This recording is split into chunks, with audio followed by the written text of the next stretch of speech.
اعوذ باللہ من الشیطان الرجیم بسم اللہ الرحمن الرحیم۔ میرے عزیز دوستو، کل کا سوال واقعی بہت ہی بہترین تھا، جس میں یہ پوچھا گیا تھا کہ میں کون ہوں؟ کیا میں اور میرا جسم ایک ہے؟ میں اور میرا کیا ہے؟ اگر میں اور میرا دونوں کو ایک سمجھتے ہیں تو بہت الجھن میں آدمی پڑ جاتا ہے۔ کہنے کا مطلب یہ کہ اگر میں ہوں تو میرا جسم، میرا بدن، میرا ہاتھ، میرا پیر، یہ سب کہنا پڑتا ہے۔ تو بھائی میرا پیر جو ہے وہ میرا پیر ہے، میں نہیں ہوں۔ اپنے پیر کو میں نہیں کہہ سکتا ہوں، اپنے ہاتھ کو میں نہیں کہہ سکتا ہوں، اپنے سر کو یہ نہیں کہہ سکتا ہوں کہ میں ہوں۔ اپنے کسی بھی عضو کو، چاہے اندرونی عضو ہو یا باہری عضو ہو، اس کو ہم جو ہے کیا کہہ سکتے ہیں؟ میرا ہی کہیں گے۔ جیسے جب ہم کسی گھر میں رہتے ہیں تو ہم کہتے ہیں کہ یہ میرا گھر ہے۔ جو کپڑا پہنتے ہیں اس کو ہم کہتے ہیں میرا کپڑا ہے، میرا سامان ہے، میرا لیپ ٹاپ ہے، میرا موبائل ہے، میری کاپی، میری ڈائری، یہ ساری چیزیں ہم کہتے ہیں کہ مائی مینس میرا، یہ سب میرا ہے، میں نہیں ہوں۔ اسی طریقے سے میں جو ہوں وہ اس سے الگ ہوں، یعنی میں اور میرا دونوں جدا ہونا ہی چاہیے، اور دونوں ایک دوسرے سے الگ ہی رہتا ہے۔ اگر آپ میں اور میرا کو ایک سمجھیں گے تو معاملہ جو ہے بالکل گڑبڑ ہو جائے گا۔ جیسے مان کے چلیے کہ میں جو ہوں الگ ہوں اور میرا جو ہے وہ چیزیں الگ ہے، تو اسی چیز کو آپ اپنے جسم پر بھی لے لیجئے۔ تو میں جو ہوں کیا ہوں اور میرا جسم کیا ہے، اس کو جب فرق سمجھیے گا تو سمجھ میں بہت ساری باتیں آئیں گی اور آپ کی اپنی حقیقت جو ہے پہچان میں آ جائے گی۔ حالانکہ بہت سارے لوگوں نے جو ہے اس کو نفس کہا، کسی نے جو ہے وجود کہا، کسی نے جو ہے لطائف کہا، کسی نے کچھ کہا، کسی نے کہا کہ بھائی سب ملا کر کے میں ہوں۔ تو ایسی بات کہہ سکتے ہیں، کہنے میں کوئی حرج نہیں، چونکہ میرا وجود جب انسانی وجود بنا ہے تو 18,000 مخلوقات کا مجموعہ ہے، ساری موجودات اس کے اندر ہے، تو سب ملا کر کے یہ نچوڑ مکمل ایک ہے، ظاہر سی بات ہے۔ لیکن اس کے اندر جو اصل چیز ہے، جو اصل جوہر ہے، وہی میں ہوں۔ ہمارے وجود کے اندر جو اصل جوہر ہے وہی میں ہوں، یا دوسرے لفظوں میں یہ کہہ لے کہ میں جو بولتا ہوں، میری جو بولی ہے، میری جو آواز ہے، وہی میں ہوں۔ اب سوچ لیجئے کہ میں کیا ہوں۔ میں اپنی آواز ہوں، میں اپنی بولی ہوں، میں اپنی سمجھ ہوں، میں اپنے علم ہوں، کیا ہوں؟ تو بہت سے لوگوں نے کہا کہ میں روح ہوں۔ بالکل، آپ نے بالکل صحیح فرمایا، یہ بھی فکر آپ کی صحیح ہے کہ حقیقت میں جو ہمارے اندر جو حرکت کرنے والی چیز ہے، جس کے رہنے سے میں زندہ ہوں، تو وہ کیا ہے؟ وہ حقیقت تو میری روح ہے۔ اس وجود کا جو شہنشاہ ہے وہ یقیناً روح ہے، اور یہی روح پھونکنے سے ہی یہ وجود حرکت میں آیا تھا۔ یاد کیجئے ازل کے باتوں کو، جب نفخۃ فیہا من روحی کہا کر کے ہمارے اندر روح کو داخل کر دیا گیا، تبھی آدم جو ہے متحرک ہوا، اور تبھی یہ مسجود ملائک بھی ہوا۔ جب تک اس کے اندر روح نہیں تھی تو یہ متحرک بھی نہیں تھا اور مسجود ملائک بھی نہیں تھا۔ اور کسی بھائی نے بہت اچھی بات کہی تھی کہ جب نماز جنازہ کے لیے ہم کھڑے ہوتے ہیں تو جب جنازہ سامنے ہوتا ہے تو یقیناً اس میں بھی بہت بڑی حکمت ہے کہ جب ہم نماز جنازہ کی پڑھتے ہیں تو اس میں صرف دعا خیر ہی کرتے ہیں، ثنا پڑھتے ہیں، دعا کرتے ہیں، مغفرت مانگتے ہیں، لیکن اس نماز میں سجدہ نہیں ہوتا ہے۔ سجدہ کیوں نہیں ہوتا ہے بھائی؟ تو یہ بہت ہی لاجیکل بات ہے کہ سجدہ کرنے کے لائق جو اس کے اندر چیزیں تھی، جو جوہر آدم تھا، جو حقیقت آدم تھا، جو کہیے کہ راز ہائے الہی اس کے اندر، جو سر الہی چھپی ہوئی تھی، وہ اس میں ہے نہیں۔ تو سجدہ تو اس کے لیے ہے جو اس کے اندر موجود تھا۔ آج بھی وہ مسجود ملائک ہے جو ہمارے اندر موجود ہے، کیونکہ اس کے اندر بہت راز مضمر ہے۔ آپ کو یاد ہوگا علامہ اقبال نے کہا تھا کہ تجھے الجھن نہ ہو تو کھول کر کہہ دوں، وجود حضرت انسان روح ہے نہ بدن۔ تو وجود حضرت انسان جو ہے نہ تو روح ہے اور نہ ہی بدن ہے، بلکہ یہ تو روح کے پردے میں چھپا ہوا کوئی اور ہے۔ نفخۃ فیہا من روحی کا زیور زیب تن کر کے کوئی معشوق پردے میں چھپا معلوم ہوتا ہے، اور بشر کے شکل میں اندھوں کو کیا معلوم ہوتا ہے؟ یہ وہ آئینہ ہے جس میں خود خدا معلوم ہوتا ہے۔ تو میرے بھائی، آپ کو سمجھ میں آ گئی ہوگی کہ یہ ہمارے اندر جو میں ہوں، جو بولتا ہوں، یہ میں کوئی اور ہے، اور اس کو پہچاننا ہی سب سے بڑی بات ہے۔ اور جو کوئی اس کو پہچان لیتا ہے وہ حقیقت کو پا لیتا ہے، اور تمام حجابات کو دور کر کے تزکیہ نفس کر کے جو ہے اس سے واصل اللہ ہو جاتا ہے۔ آپ تو سمجھ ہی گئے ہوں گے۔ تو میرا کوئی بھی عضو میں نہیں ہوں، میں جو اس کے اندر ہوں وہی میں ہوں، اور اسی کو پہچاننا ہے، اور اس کو پہچان کر کے اپنے منزل و مقصود تک لے کے جانا ہے، اس کی تزکیہ تصفیہ تنزیہ کر کے اس کو عروج پر پہنچنا ہے۔ یہ جو ہے حقیقت یہی ہے۔ اور جہاں تک میت کی بات ہے تو میت ہے، وہ جسم وجود ہے، جسم بدن ہے، مردہ ہے، وہ مٹی میں مل جانا ہے، مٹی سے کیا لینا دینا۔ چاروں عناصر جو ہے اپنے اپنے جہت میں چلا جائے گا، لیکن اس کے اندر جو اصل جوہر ہے، جو نور ہے، وہ نور کے طرف مائل ہوگا، وہ نور میں جا کر کے ملے گا۔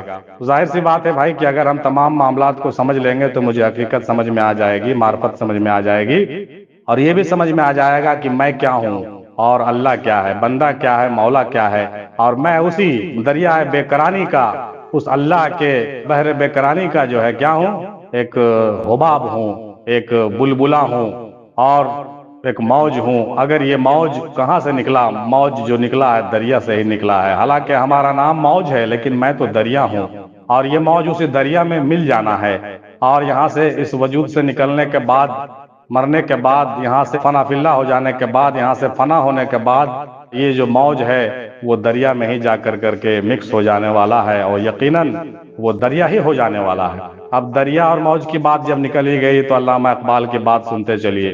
علامہ اقبال سے کوئی فقیر ملنے آئے، انہوں نے کہا کہ کیا چاہتے ہو؟ علامہ اقبال نے کہا کہ حضور میں کیا چاہوں گا، وہ اللہ اور میں بندہ، میں اس سے کیسے مل سکتا ہوں؟ تو کہا کہ کیا چاہتے ہو؟ تو پھر کہا کہ میں یہ چاہتا ہوں کہ میں قطرہ میں رہ کر دریا کو دیکھوں، یعنی میں بندہ رہ کر مولا کو دیکھ لوں، اس کے تجلی کو دیکھ لوں اور اس سے واصل ہو جاؤں۔ اس فقیر کو بڑی حیرت ہوئی، اس نے کہا کہ بہت سنا تھا نام آپ کا، لیکن واقعی آپ، میں نے جیسا سنا تھا ویسا ہی پایا، آپ کی فکر بہت بلند ہے، ضرور آپ بہت بڑے فقیر ہیں، بہت بڑے درویش ہیں، اور اللہ کا بہت بڑا کرم ہے۔ تو کہنے کا مطلب یہ ہوا کہ یہ موج جو ہے اسی دریا میں ملنے والا ہے، لیکن اس دریا کو اس موج میں دیکھنا بہت بڑی بات ہے، اس دریا کو اس موج میں سمیٹ لینا، اس سمندر کو اس کوزہ میں سمیٹ کر کے اپنے پاس رکھے رہنا، اور اس طرح سے برزخ کے شکل میں جینا، یہ مرشد کامل کا جو ہے طریقہ ہے، اور یہ انہی کا کام ہے، یہ بہت بڑی بات ہے۔ اب ہم ایک اور لوجک کو آپ کے سامنے رکھنا چاہتے ہیں اپنے دادا حضور شیخ میم ہندی رحمۃ اللہ علیہ کے حوالے سے۔ ایسے اکثر و بیشتر تمام اولیاء کا ایسی بات پر اتفاق ہے، اور سب یہی کنسپٹ کو مانتے ہیں کہ بندہ جو ہے مولا سے جب ملتا ہے تو بندہ مولا میں فنا ہو کر کے مولا ہو جاتا ہے۔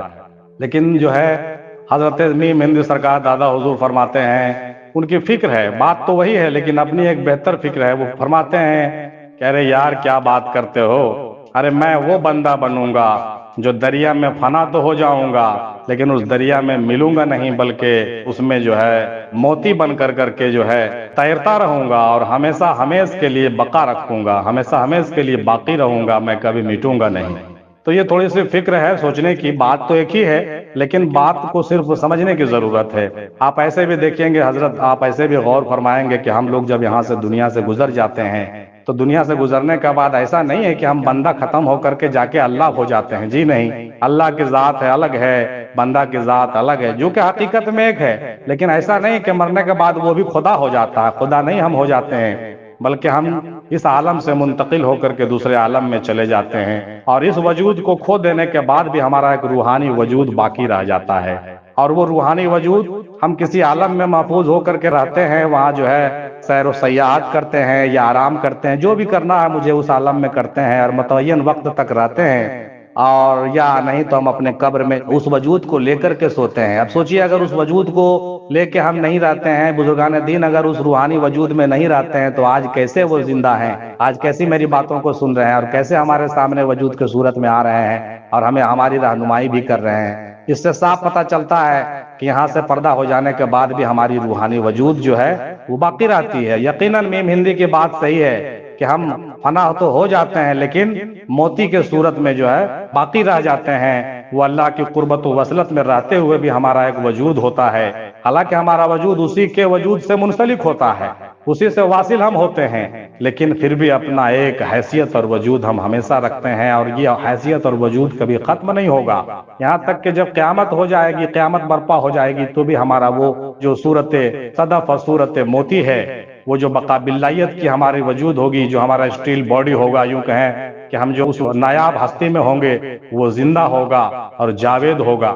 قیامت میں سب فنا ہونے کے بعد بھی پھر سے دوبارہ جب سور پھونکا جائے گا تو جو اٹھایا جائے گا، تو کیسے اٹھایا جائے گا؟ اگر وجود نہیں ہوگا تو کیسے اٹھایا جائے گا؟ تو ظاہر سی بات ہے کہ ہم فنا ہونے کے بعد بھی زندہ رہنے والے ہیں، اور ہم باقی رہنے والے ہیں، اور جنت کی زندگی ہمیشہ ہمیش کی زندگی ہماری ہوگی۔ تو ظاہر سی بات ہے کہ جب ہمیشہ ہمیش کی زندگی ہوگی تو کیسے ہوگی؟ بنا وجود کے تھوڑی ہوگی۔ تو یہ وجود ہمارا دنیا والا وجود نہیں ہوگا، وہ وجود جو ہوگا ہمارا جو ہے نورانی وجود ہوگا، ایک روحانی وجود ہوگا، اور ہم زندہ ہوں گے، ہمیشہ ہمیش کے لیے زندہ ہوں گے۔ اسی لیے تو دادا حضور نے فرمایا تھا کہ فنا ہونے کے بعد جو بقائیت کی زندگی ملتی ہے، بقائیت کا جو وجود ملتا ہے، اس کا کیا کہنا ہے، اس کی کوئی مثال نہیں ہے۔ جیسا کہ صابر پیا کلیری نے بھی اس وجود کو دکھایا تھا، اور دیگر بزرگوں نے بھی جو ہے اس دنیا سے پردہ ہونے کے بعد اس روحانی وجود کو دکھایا تھا، اپنے جنازے کی نماز آ کر کے خود پڑھائے۔ اور اس طریقے سے جو ہے آپ سمجھ سکتے ہیں کہ ہم کون ہیں اور ہمارا وجود کون ہے، اصل ہستی ہماری کیا ہے۔ تو محترم آپ کو سمجھ میں آ گیا ہوگا کہ ہماری اصل ہستی وہی ہے جو ہمارے اندر موجود ہے، اور ہم وہی ہیں، ہم اصل جوہر ہیں اس وجود کے۔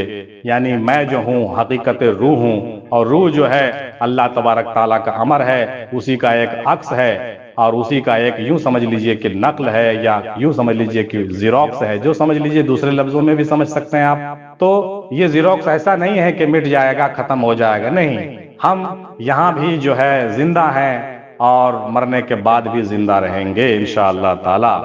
اور یہی حقیقت ہے، اس لیے کہ آتما نہ تو پیدا کی جاتی ہے اور نہ آتما کا خاتمہ ہوتا ہے۔ ہندو مت میں بھی یہ بات آئی ہے کہ آتما جو ہے پہلے سے ہے اور ہمیشہ رہے گا، اس لیے کہ اس کا کوئی چھے ہے نہیں، وہ ختم ہونے والی چیز ہی نہیں ہے، وہ جو ہے شروع سے ہے اور انت تک رہے گا۔